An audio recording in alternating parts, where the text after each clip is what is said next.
Happy morning and a wonderful evening, masters.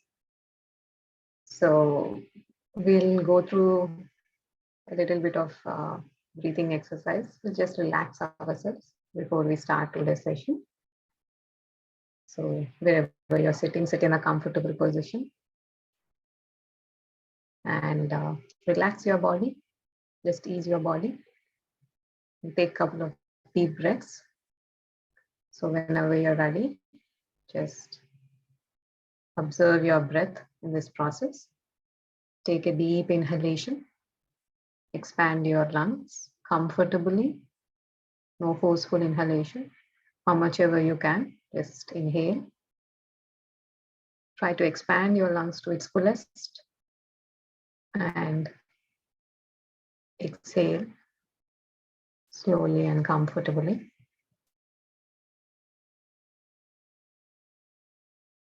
One more deep inhalation. Inhale, expand your lungs. Observe your breathing process and exhale.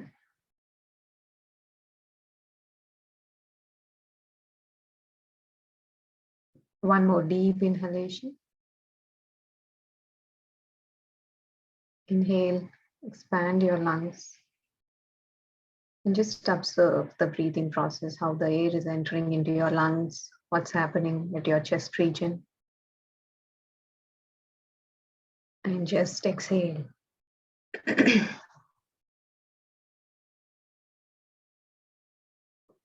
One more deep inhalation.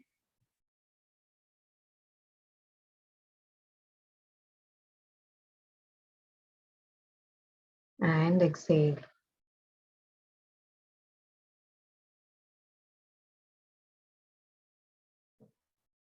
One more deep inhalation. Expand your lungs.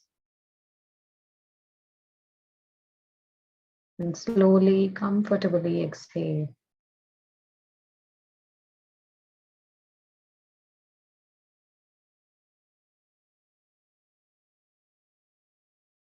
Beautiful. Now, masters, today there's a little technical problem. I can't turn on my camera for a reason unknown, and my internet is also a little unstable. So please excuse me for that.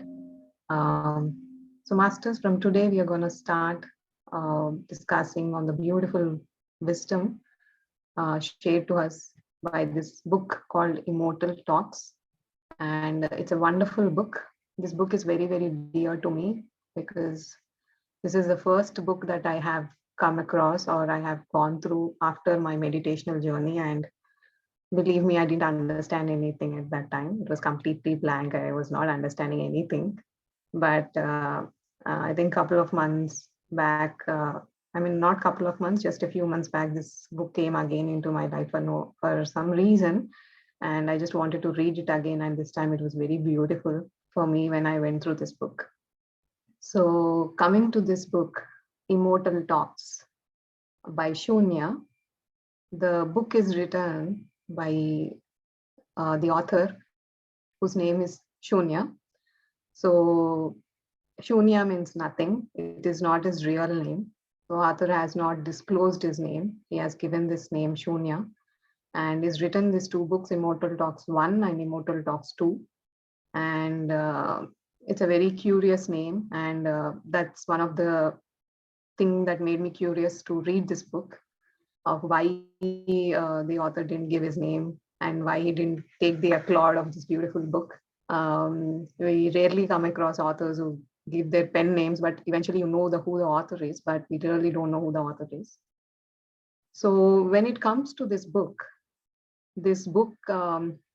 it gives immense knowledge and wisdom on how the laws of the universe works. It talks about karma. It talks about parallel universes. It talks about the actual meaning of salvation. There's so many beautiful topics that are explained in this book. And the beauty of this book is there is beautiful story behind which the essence is explained. And that's how this book is very intriguing and very worthwhile read, because it's very beautifully explained by the author under the background of a story. The immense spiritual wisdom is given through a background of a story. And that's how this book is an accumulation of beautiful stories. Now, when it comes to this book, there is an important thing that we need to talk about. One is the um, talk on the Matang tribes. Now, when it comes to this book, there are different characters that we'll discuss, but I just want to um, emphasize on this one particular thing that is described in this book, which is very, very important, is about this particular tribal people, which are called as Matangs. So here, what happens here is that it is given that this tribal people still exist somewhere in the deep down forests of Sri Lanka. And this Matang tribe,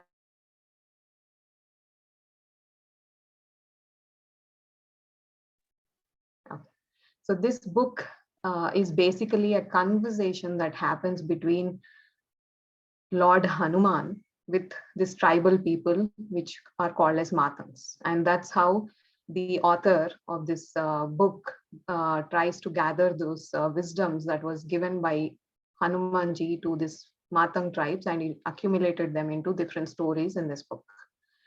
So now when it comes to this Matang tribe, it is said that, these are group of people that stay somewhere deep down in the forests of Sri Lanka, who are in direct contact with Hanuman, Lord Hanuman.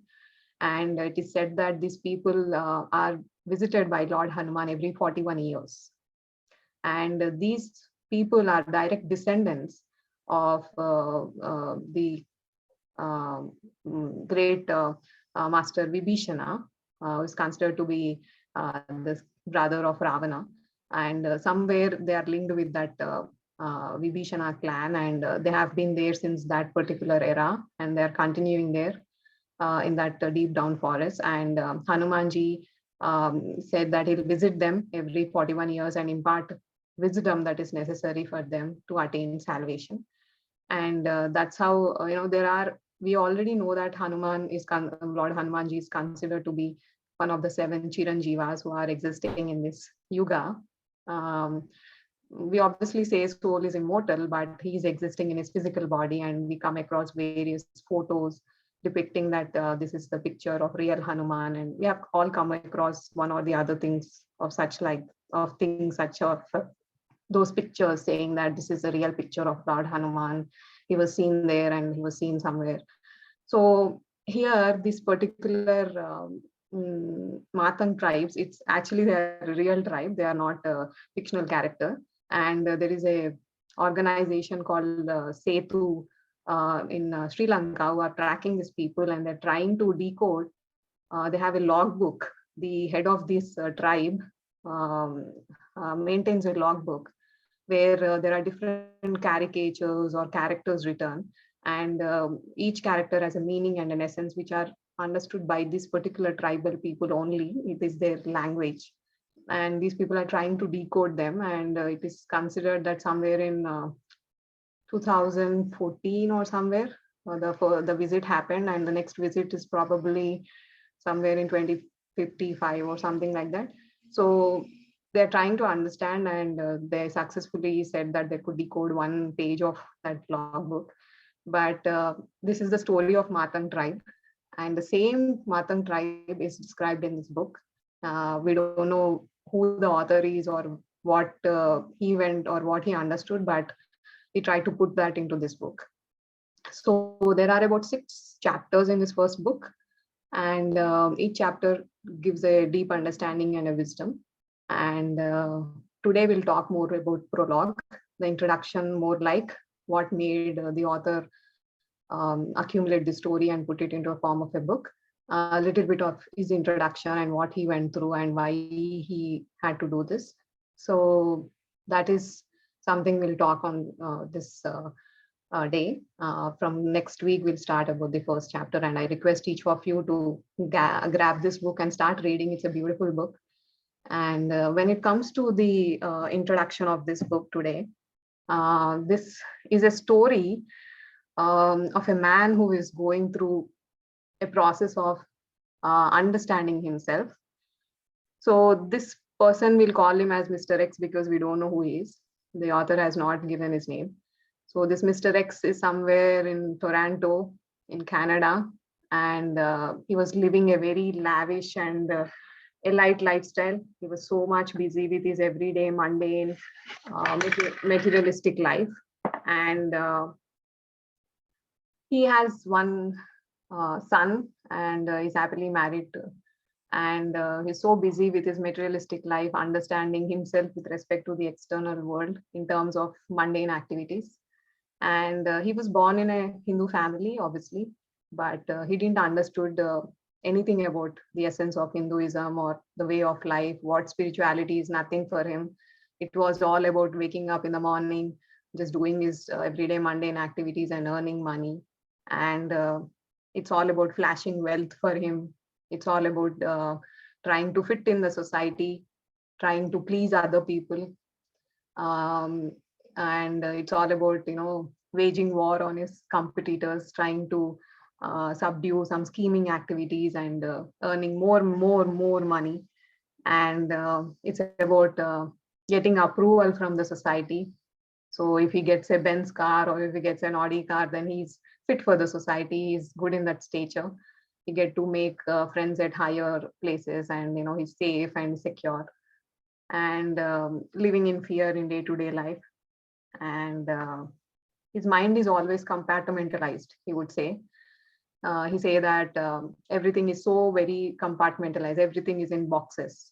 This is good, this is bad, this is right, this is wrong. I like this, I don't like this. These are right people, these are not right people. Everything is boxed in his mind. And masters, I just want you to listen to this, because this is a beautiful story. Just close your eyes and listen to the story. Bring that imagination into your this part when you try to listen to a story, because these are different characters that we see in our everyday life. We also see ourselves in this character also. So try to imagine when I try to say this particular story, try to visualize and see and make your own version of visual depiction of the story, and enjoy the story in that way, and try to gain the essence in that way. It will also help you in your visualization process. I mean, imaginary skills are also enhanced in this process. So when it comes to this person, he's so busy with his day-to-day activities, and suddenly one fine day, he has no meaning, no essence, no understanding about spirituality on himself, why his existence is there right now, what is he doing for, why is he doing for. It's all about flashing wealth and relating himself to the external world. And for him, religious activities only confined to prayers or attending charity events and donating just for the sake of society, that he's a person who donates money and does this thing just to get approval from people.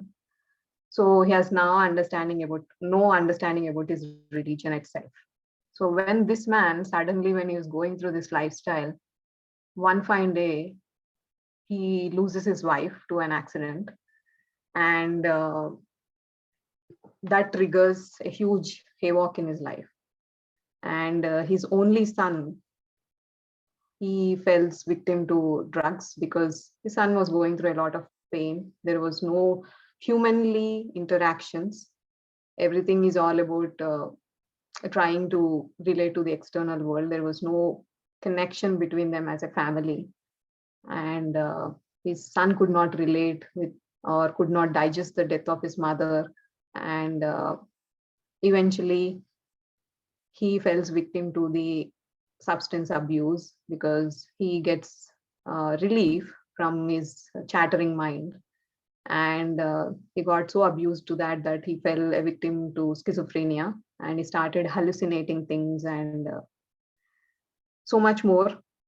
He goes through that process, and eventually he leaves his physical body one day.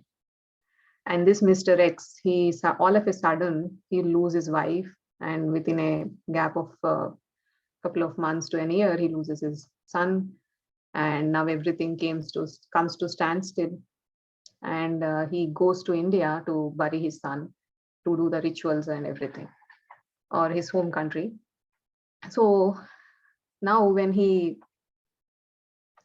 goes through that process, when he comes to India, or when he goes through that process of burying his son, and he did it in one fine morning, and he travels back in the car, and at that point of time, this we need to understand here that Sai Baba also beautifully says what pain does. Pain, he says that it is one of the greatest gift any god can give to his favorite child, because in that pain only the doors of compassion and love and our spiritual path opens, and we start seeing things and situations in a different way. Either we'll might curb in that regret or in that pain, or either we can walk that path of compassion and love towards understanding ourselves and towards understanding this existence. So pain is the only thing that will make us to walk that way. And here this person, Mr. X, is in that particular situation where he has lost everything in his family, and he has no meaning for existence for right now.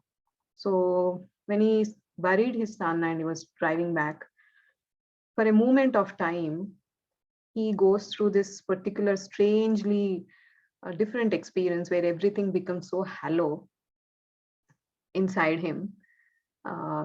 Every sound that he's hearing, every uh, thing that is seeing, that he is watching, every visual that is watching, or every air that is breathing through his nostrils, everything was just passing through him.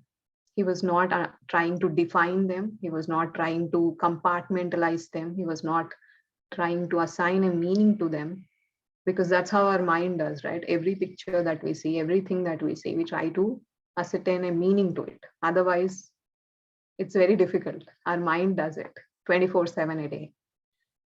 And that's why, when people explain about meditational experiences, it's only that for that half a second or that minute amount of time where you feel like, you have gone through an experience of nothingness. It's when your mind has stopped working. Otherwise, your mind is always functioning, trying to give meaning to everything, trying to judge everything, trying to put in a box. So here, when he went through that experience, he just buried his son and he was just driving back to his home. He goes through that hollow experience where he loses everything. He doesn't judge anything. He just becomes that observer. Every sound that he hears, it just goes. There is no definition. There is no understanding. There is no craving to give a meaning to it. Nothing. Every visual that he's watching, it just goes through his eyes.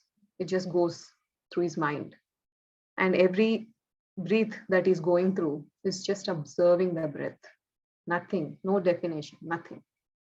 And at that point of time, he has no pain, there was no sorrow, there was no regret, nothing. He was just hollow. He was floating in that nothingness. He was just observing himself.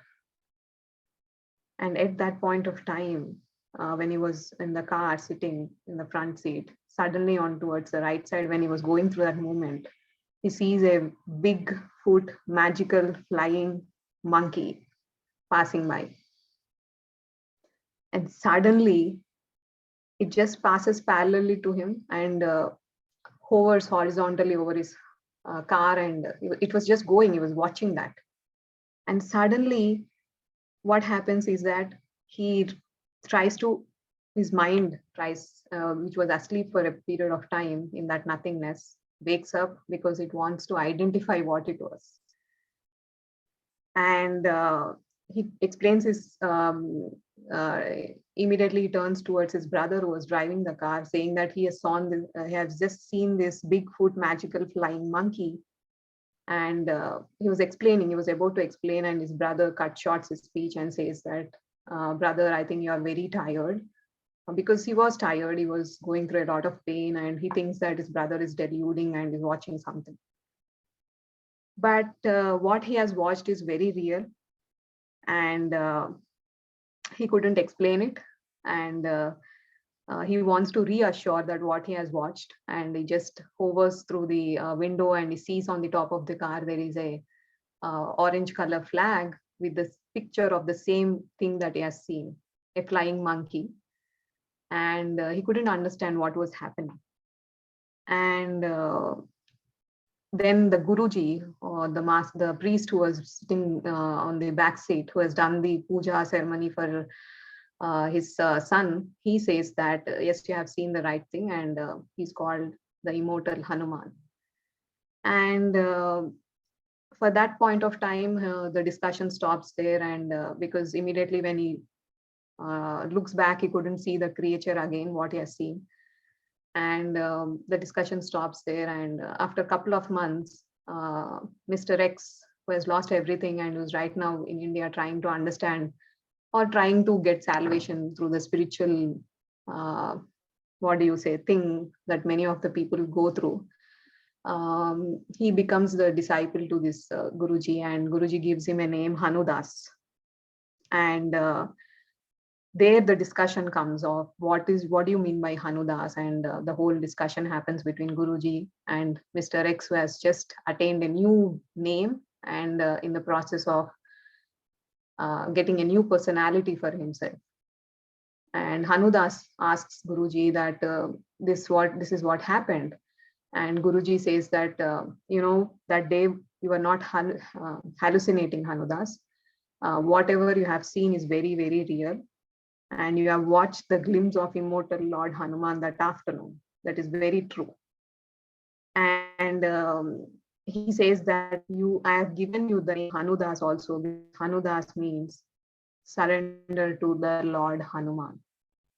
And his Gurudev says to Hanudas that it is very true that day Hanuman was hovering over our car that day, because he was protecting me from the evil forces.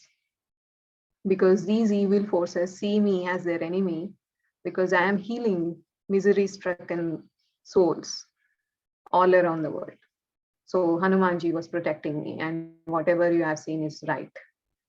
Then Hanudas, for a point of time, he feels a little embarrassed. He feels little, what do you say, that he couldn't believe the real experience that he has gone through, because that's what happens with many of us, right?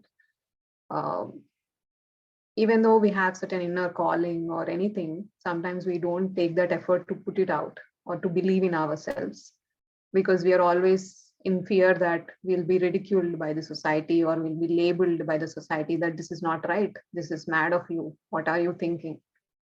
So that's what happened with Hanudas when he tried to explain to his brother that this is what he have seen. There was a big foot magical flying monkey that was flying beside his car that day. But he couldn't reaffirm or stand, what do you say, strong on his experience that he has gone through, because this is out of the box, right? How many people watch a hovering monkey unless we watch it in the movies? It's not real. It's very delusional. So we always want to go with the herd mentality because we don't want to swim upstream. It becomes very difficult for us. So that's what happened with Hanudas. But when he heard from his Guruji saying that his experience was right, then he opens up and he says that I believed it, Guruji, but again, I just climbed up and saw the car over the top of the car, and I saw an orange flag and the same picture. So I thought maybe I was delusional. Somewhere I've seen that picture and I have tried to imagine myself that particular thing. But why would I've seen that particular thing? There's no reason, but a lot of confusion. The mind puts us in a lot of confusion if it does not understand what is happening, because it needs a meaning, it needs some understanding to it. So then Guruji says to Hanudas, I'll tell you one thing, Hanudas, that imprint that you're telling, that imprint of the flag is what every ignorant human being will think it is. But you need to understand here that I'll tell you that in the story of Mahabharata. During the war of Mahabharata, Lord Hanuman was present all the time in the battlefield. He was floating right over the chariot of Arjuna. And he was doing his job that was assigned to him, and that was protecting the chariot from covert attacks. And only Pandavas and only Lord Krishna could see him. But for the eyes of enemies, he was just an imprint on the flag, that was hoisted on the chariot. The flag that was hoisted on the chariot of Arjuna was nothing but the Hanuman. But for everyone, it was only just a flag and the picture of Hanuman. But this is what the truth is. And he says that only pure souls can see Lord Hanuman. And here, Gurudev explains about what a pure soul is. We always have talked in our various discussions that soul is always pure. There's no impurities in soul. Soul is always pure. Now, what is this pure soul? Why is it specifically telling that only pure souls can see Hanuman? He says that, Hanudas, when you're returning back after burying your son and you have lost everything, the family that you have worked for, the family that you had your whole existence for, and you lost everything, and when you're driving back after that process, for a moment of time, you went into that blank space, the space of nothingness, where you were completely detached from this external world. There was no attachment for you. There was no attachment to greed, jealousy. There was no attachment to any desire for your existence. You are not attached by judging people. You had no craving for your existence. You had no craving that people should recognize you. There was nothing. You had no regrets. You had nothing. At that point of time when you were in that state of shunya, or you became that observer of your own self, or we also call it as the state of Turiya. At that point of time, when you're detached from your external Maya or external world, you could see Lord Hanuman hovering my car. But the moment your mind got reactivated, you saw something different. I've never seen such kind of a thing. And immediately your mind just woke up. And instead of letting the divine experience just flow through you, you started activating your mind. It started just doing its work that it actually does, which is trying to fit that experience into a particular compartment, trying to find an explanation to it, trying to label it, trying to categorize it.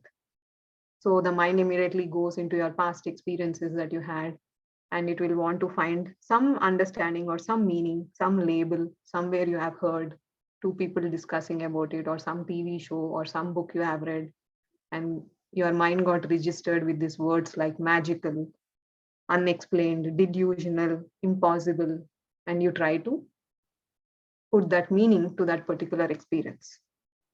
And immediately your soul, which was going through that experience, got clouded by your mind's mundane activity. And just Hanuman disappeared in front of your eyes. And only when your soul, which is sleeping, which went into its sleep, awakens, then only you'll start seeing Hanuman again. And it happened only for that brief moment after your burial you did for your son. And then Hanudas asks Gurudev, what can I do, Gurudev? I've lost everything. I've lost my wife. I've lost my son. I have no interest in wealth now. I don't want to go into that back materialistic life that I had. What more do I need to purify my soul?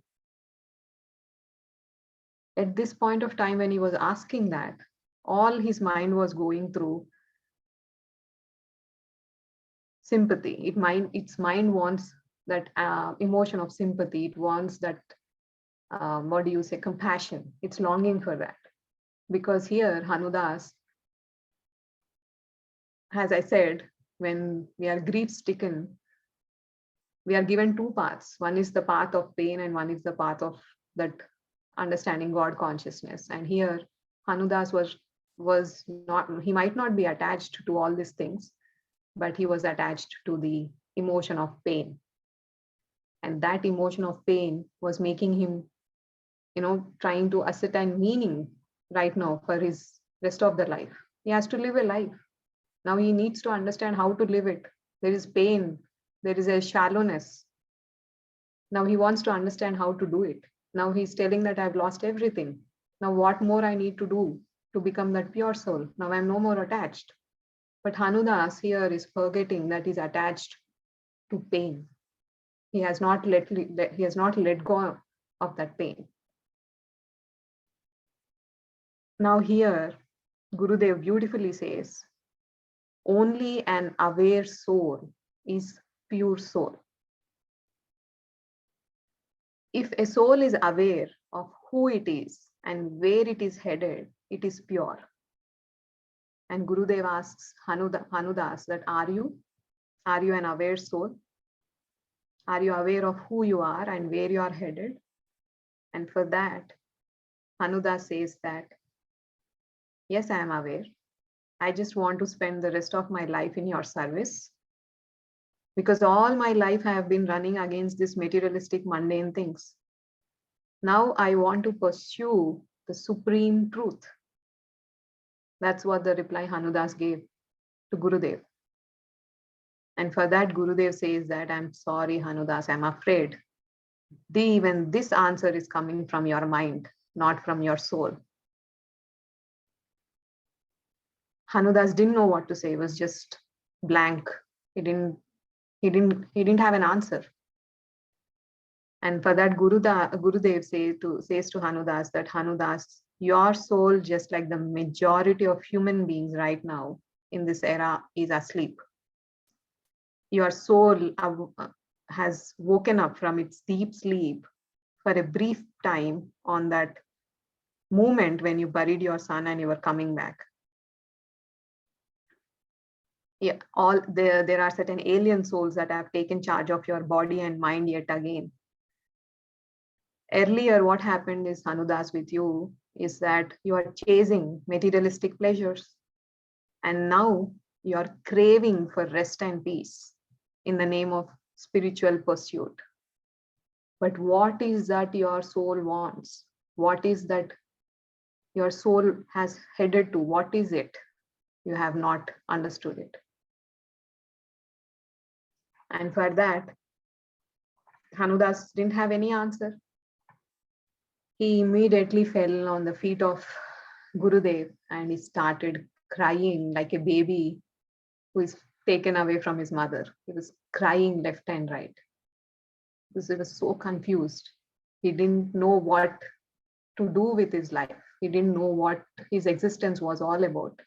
Earlier, he had a goal or something he was running. Now everything was like standstill. Now he didn't know what to do. And he cried and cried. He fell on the feet of Gurudev and he started crying like that, left and right. And Gurudev didn't touch him, did not touch Hanudas, nothing. He just sat there and he had his pet bird on his hand and he was just caressing that bird's feathers. He didn't touch, he didn't say anything. He let Hanudas vent his emotion out. And after some time, Hanudas just regained everything and he just sat in front of Gurudev. And then Gurudev said to Hanudas, Hanudas, even this crying that you have done right now, this being fragile, even this is not you. This is your mind. Hanudas, you are a powerful soul connected to that immortal Lord Hanuman. But your mind is weak slave of this external world, Maya.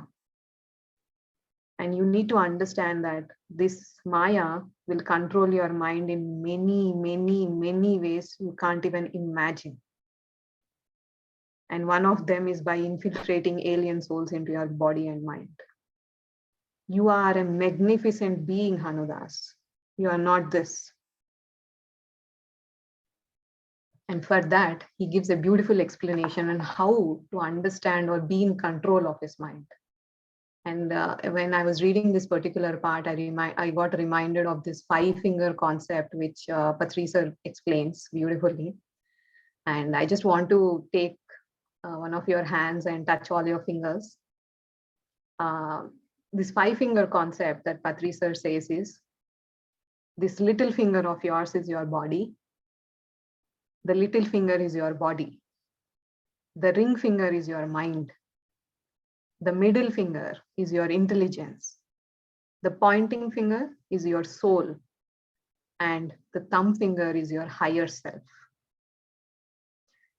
This body that we have is nothing but an accumulation of, atoms, molecules, cells, tissues, then again organ systems accumulated into, nicely tightly wrapped into this human body, right?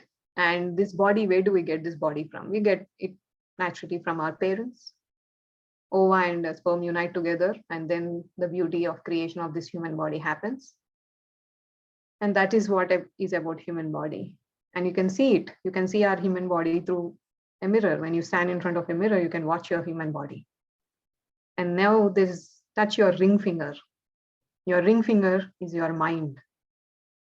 Now, how is your mind formed? Your mind is formed by the society that you are grown up, the belief systems of your parents, or the religion that you are grown in, be it Hindu, Muslim, Christian, the nation, scientific, non-scientific, rational, irrational. It's all about the society that you have grown up that determines your mind. And how can we see our mind? We can watch our physical body through mirror, but how can we watch our mind? Our mind can only be seen when we do karma, when we do actions. Only when we do actions or karma, we'll understand the counter of our mind. We'll understand how we are reacting to things. What are our perception to this external world? That's how we can understand our mind. And there's no other way you'll understand your mind except when you have, other than doing karma or actions. The third one, the middle finger, is your intelligence. Intelligence is nothing but the sum total of all your past experiences in this lifetime and all your lifetimes put together.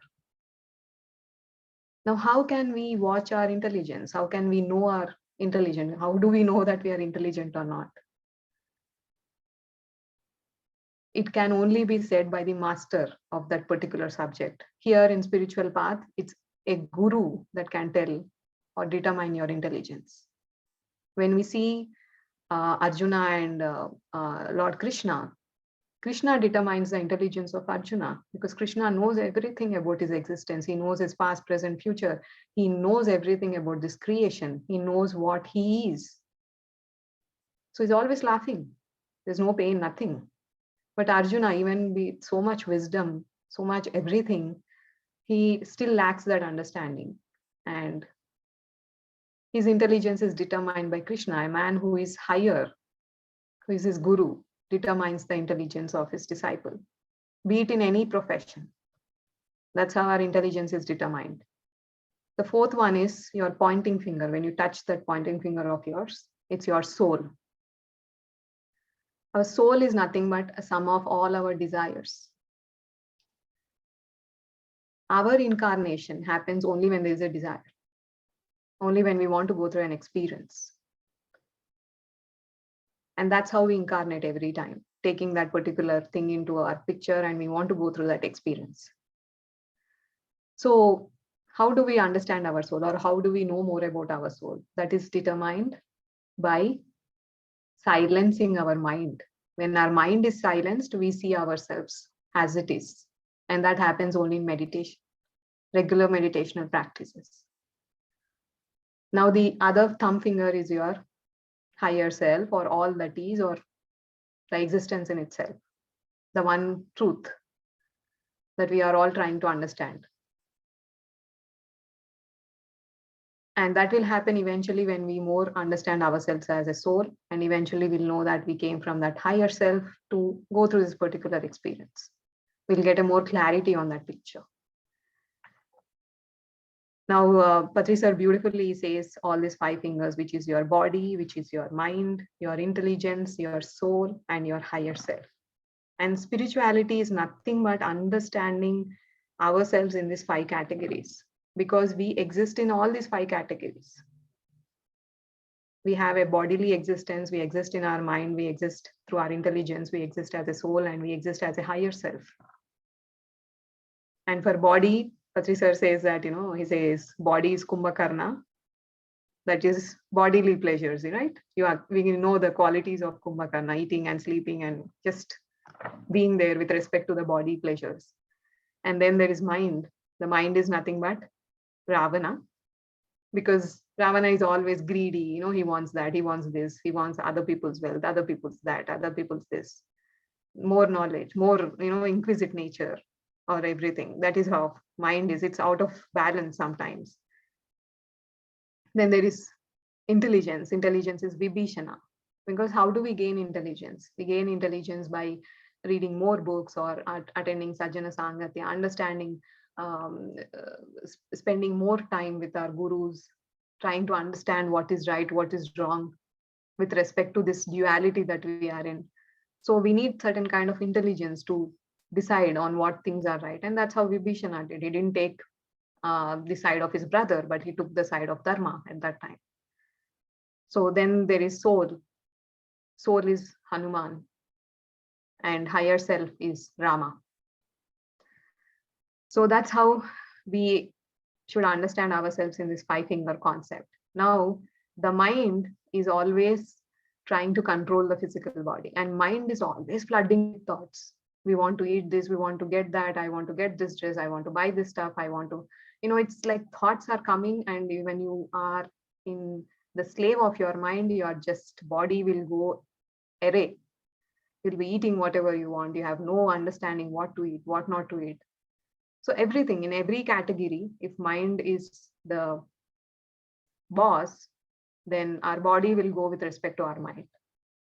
But what happens is that when our body will go with respect to our mind, then we live in a state of pleasures. Everything is like you are a victim of pleasures.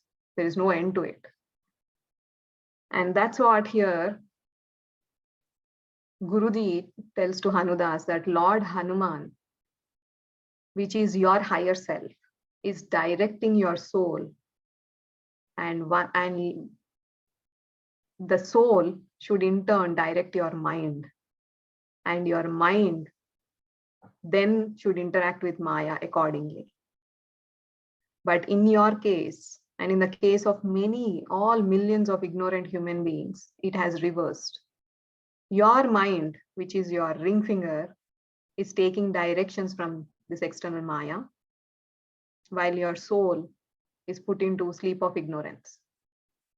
Once you awaken your soul, the Lord Hanuman himself will guide your actions, and he'll take you wherever you need to go to fulfill your soul's desire, the true desire of your soul.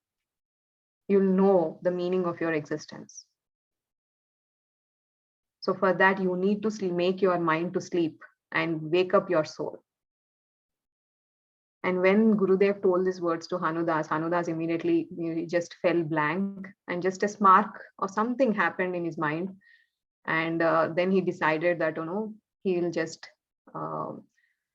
next morning, he'll leave the Gurudev's hermitage, and he'll pack whatever essential things is required. And with the blessings of his Gurudev, he started wandering all around the world. He wandered for months into, those glittering cities and, remote villages, to those remote mountain places. And he went to these places like crowded temples, deep forests, everywhere, wherever, he was just going. There is no destination for him. And in that process also, there was his wandering. He did it because he didn't also want to get any understanding or any meaning from his traveling also. He was just roaming, that's it. In that process, he had met many people in all walks of life. He's met great sages who are meditating in solitude. He met holy men who were guiding millions of followers.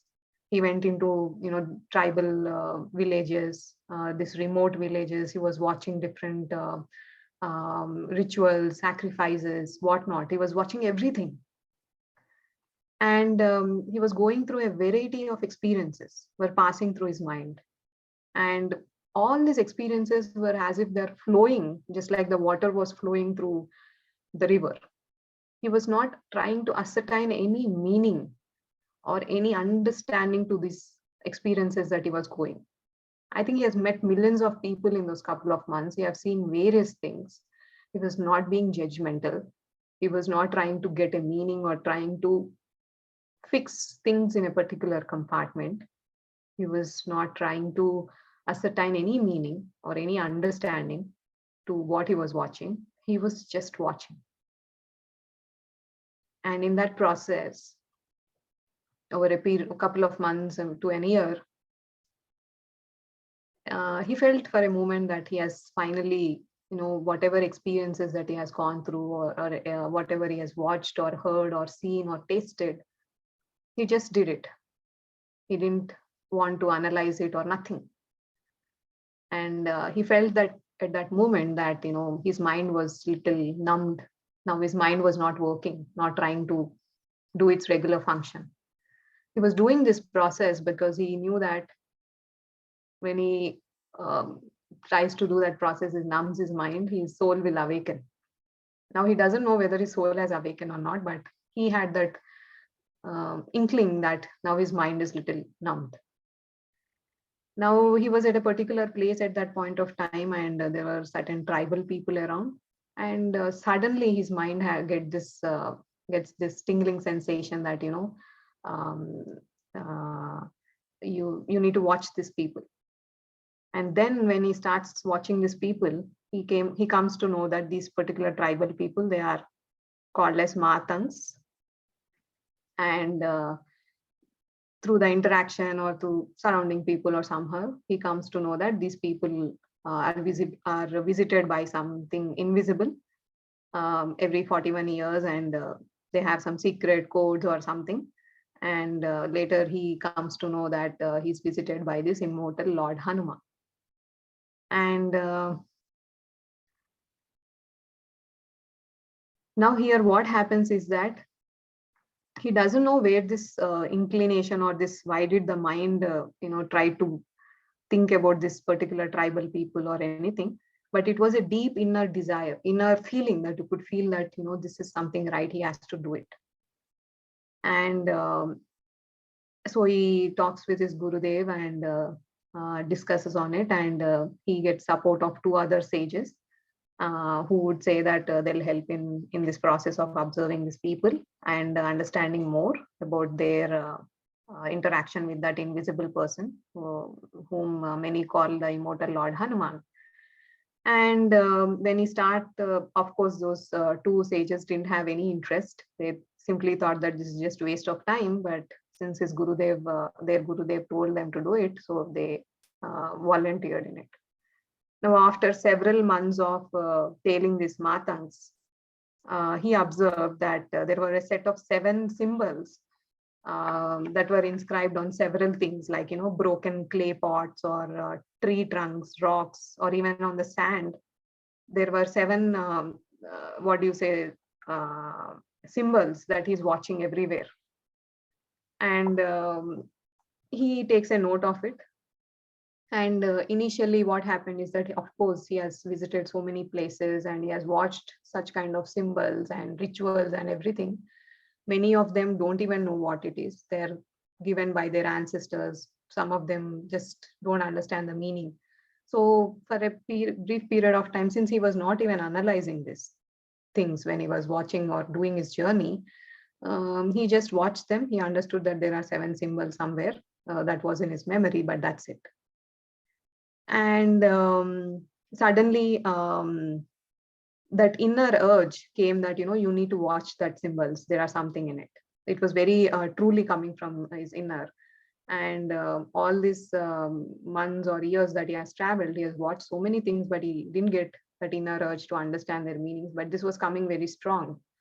So he goes there, and wherever he could find those seven symbols, he tries to gather them, um, to see what those meanings or symbols are.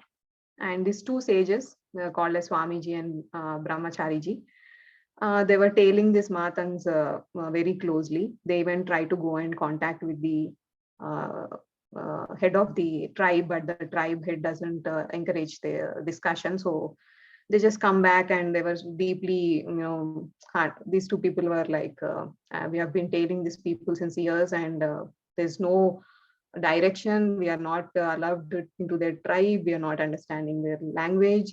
What are the symbols? We are in the deep down in forest. What are we doing? So, obviously, when we are in that journey like that, we obviously feel grief stricken, and, we feel little lost. So was happening with these two sages, Swamiji and Brahmachariji. But Hanudas was somewhere, he was there, he know it, something was there, and his soul is telling him to do it. So he was, one fine day, they just felt very, when after meeting the head of the tribe and when they were rejected, they just come back, and they feel dejected, and then they sit there and they feel like, they've wasted their time. And even Hanudas, for a moment of time, he feels hopeful that something might come. And suddenly there are two tribal women there who just were doing everyday mundane activities. They're collecting some woods or something. And suddenly one woman, she just falls on the ground, and she'll have a seizure attack. She's going through an epileptic attack. Fits, you say that. So then they thought that, this is some black magic or something. Something might be happening, nothing to watch about, or she's going through a seizure attack or whatever it is. They were just watching, and they wanted to go away from there. But before that, this woman needs to clear that space, otherwise they'd be watched. So what happens is that at that point of time, Hanudas, again, for a moment of time, he just goes blank with his external surrounding or anything, because he just goes there blank. There's no reason for that moment. He just goes blank. He was detached from his external environment for a moment of second. And when he was watching that lady, he watches three people in their light bodies. It's like sparkle of light were coming to that woman. And suddenly, after some time, his mind gets activated, and again he loses the sight of it. But he has watched these three light bodies coming towards that woman who was sleeping there after that seizure attack. And after a period of just a couple of minutes, the woman just gets up and she started prostrating in front of them. And he didn't understand what was happening. And then he understood that whatever he's seen, those three light bodies or anything, it transforms into this Lord Hanuman, and she was prostrating in front of Hanuman. And he felt it. He couldn't see it, but he know that she was doing that. And whatever he has watched for that couple of moments was Hanuman coming towards her. And at that point of time, then very soon, when he tries to decipher these seven codes that he is watching everywhere, he understands that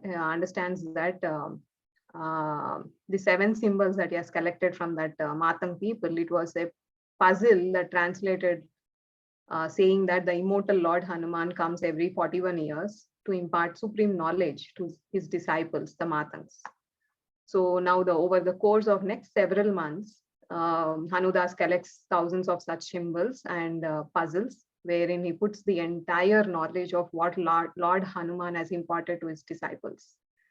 And with the help of his other sages, he could decipher those puzzles, and he documents them all together. And that's how this beautiful book, Immortal Talks, has come out.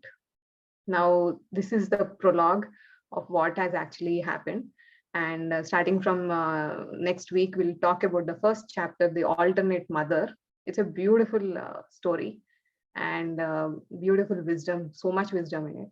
And we'll discuss on it from the next week. And I request all of you to pick up this book and start reading meanwhile. It is very wonderful. It's beautifully said, and so much to take from this book. Yeah, thank you, Masters, for patiently listening to me. And we'll do a couple of minutes of meditation. And if anyone wants to talk on this book, or if you have read it, anything, please do.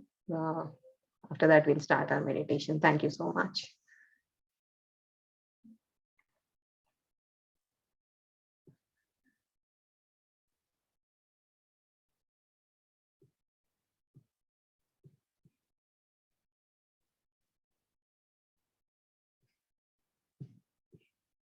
Yeah, Lakshmi ma'am. Thank you, Ravi ma'am.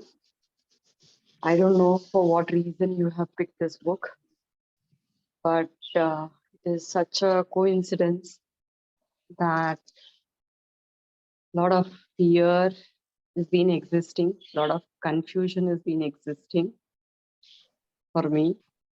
And very yesterday, I don't know for what reason, I just opened WhatsApp and GK sir's WhatsApp logo was this five finger concept. He's actually applied and he's put it there. And today you have this wonderful sharing about five finger concept. And yeah, there's a lot what I can relate to myself. Many coincidences I am not able to actually put it in words. We, as you took through the person's experience, that we every day want to fit in our thought process, right, wrong, good, bad, society.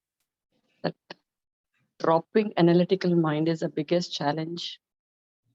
And as we have been always trained, right, from our school days to ask why, what not, right?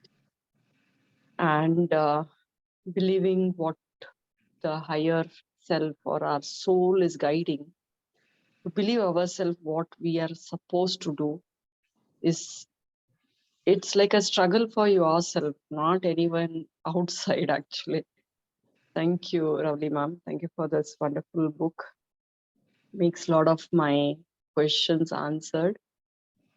And yeah, now that you said that you saw that monkey flying, he says, and now I remember my daughter sharing, she said one day she's going to school and in her school van, she sees Sai Baba sitting on a two-wheeler behind someone's two-wheeler and he smiled.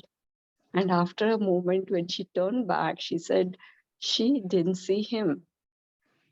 And she was very small. I said, is that what she really thought or she imagined? No matter what, but then she was so small to even imagine, I felt. And now I can get that when you're pure, you can see higher things. When your vibrations are good enough to catch that, yeah, probably you can see everything which are so invisible in today's era. Thank you. Thank you. Thank you, Ravi. Thank you. Thank you, Lakshmi ma'am. Thank you so much. Yeah, and today has been one more, major important decision-making day for me. And probably that's the reason why this book. So many coincidences. I am just recollecting. Thank you. Thank you for this wonderful book. Thank you. Thank you, Lakshmi ma'am.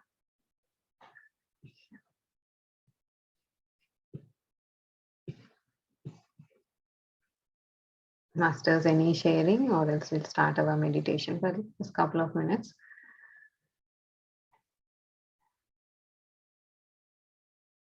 Okay.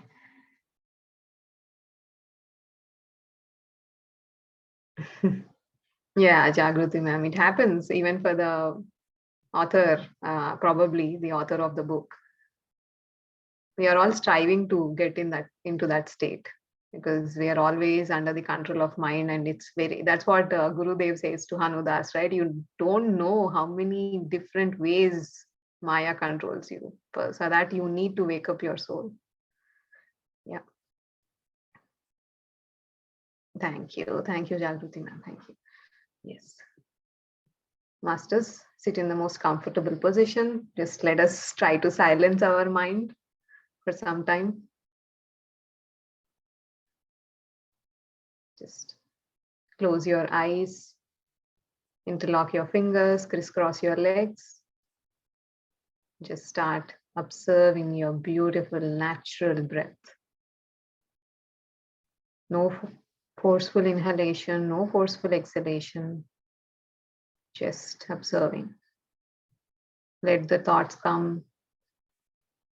Even observe those thoughts. Don't get carried away.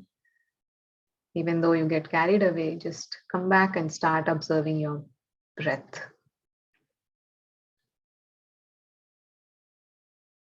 Be with your breath. Travel with your breath. Observe your breath.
Masters, let us express our gratitude to this wonderful moment, appreciating everything in our life, for this beautiful body, for the wisdom that we get every day, for the people in our life, for the things that we have in our life. Just observe them and feel grateful for having them in your life. All the experiences that you get to have in a day, the wisdom that you gain through those experiences is so invaluable. Express your gratitude to all those things, to the beautiful nature, to the spiritual path that you are in, of understanding yourself.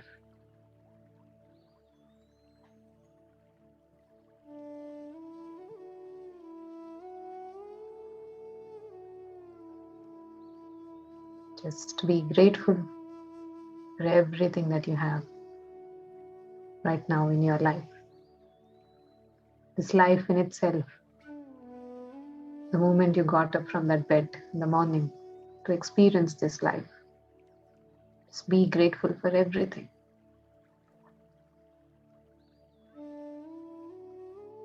Masters, whenever you're ready, just become aware of your surroundings, your physical body.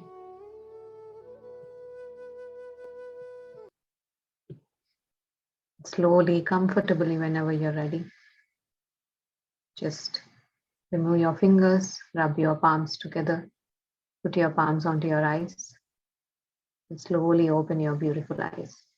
Take your time. If you want to sit in meditation, please do. Drink some water and enjoy the rest of the day and have a beautiful night. Thank you, Masters. Thank you. Thank you so much.